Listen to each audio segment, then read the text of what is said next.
Keiser. I'm here with James Turk, director of GoldMoney Foundation. Today we're going to take a look at the history of fiat money, inflation, and economic collapse here in France. We're going to look at two specific episodes, Max, where the currency collapsed twice. Twice. Hard to believe.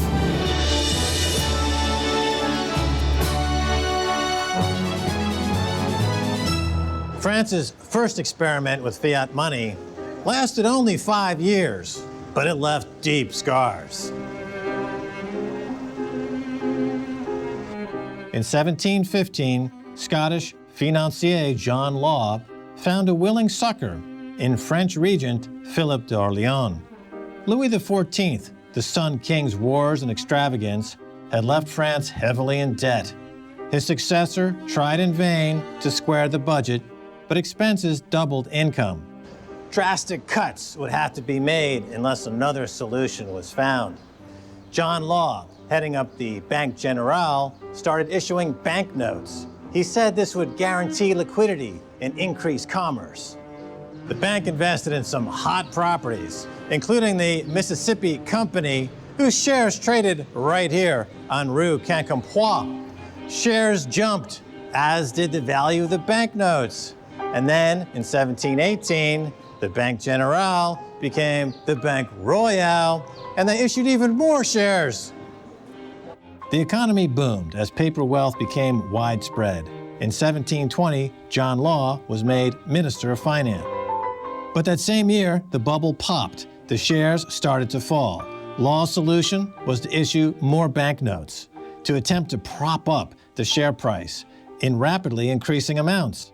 The notes started to trade at a discount to metal money. The government started to panic. They issued more shares and forced the state pension account to buy more shares. That didn't work. People started to hoard more gold and silver. The state went door to door and confiscated it. In just a few short months, the shares and the banknotes, now held by virtually everyone in France and held in all the pension accounts, became worthless. And the entire country went down the drain. Oh, and by the way, if you really wanted to insult somebody, you called them a banker.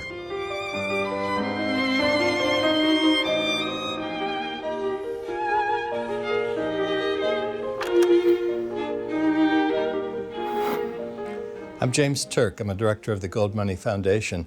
And it's my pleasure to be speaking with Pierre Jovanovic, best-selling author and noted historian. I think there's a flaw in human nature that we're always thinking that there's a free lunch in this world.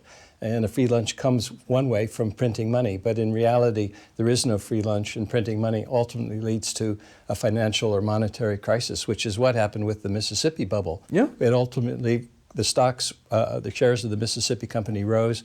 They eventually collapsed. What were the consequences of that collapse? The consequences were tremendous. First of all, the French people never believed too much in paper. They thought it was nonsense, to accept paper instead of physical gold or silver.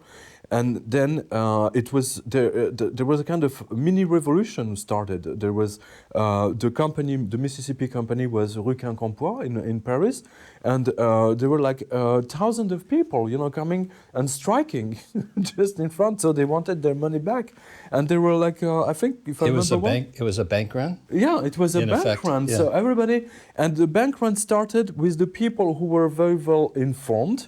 It started with the people around the king, of course, and then progressively, it took like 3 or 4 days, to go down. The information went down to the people. So what they were doing is they were trying to take this paper, which is based on nothing but promises, to redeem them for actual physical gold and physical silver, because the tangible asset ultimately has value, and paper is only based on someone's promise. And they were fearful that those promises were worth nothing, and in fact, they were worth nothing. So don't forget, in the beginning, they said that the Mississippi was the promised land, if I may say that in English.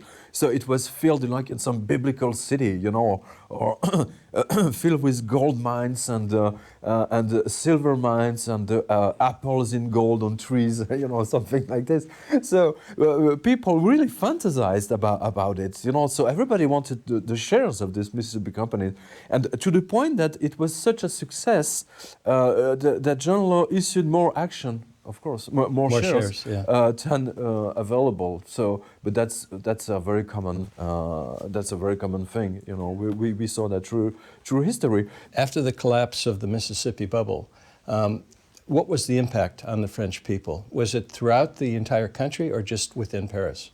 No, it was definitely throughout the whole country, because don't forget the law. Who forbade the French people to use gold coins and silver coins were extremely active, and people all over France were thrown in jail. And at the time, jail was very specific, so it was really a nightmare.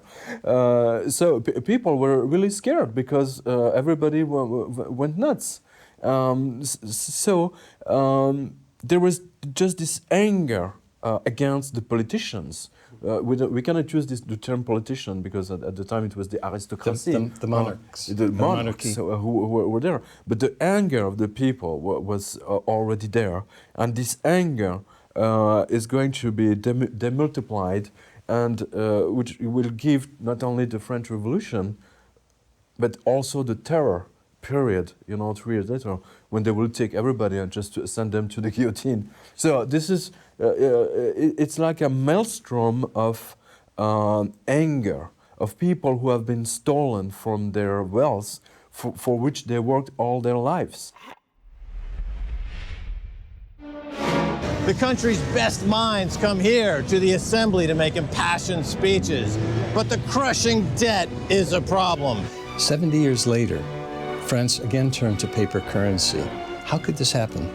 For a whole year, this debate raged between paper money and hard money. Food prices continued to rise. The guillotine started to work overtime.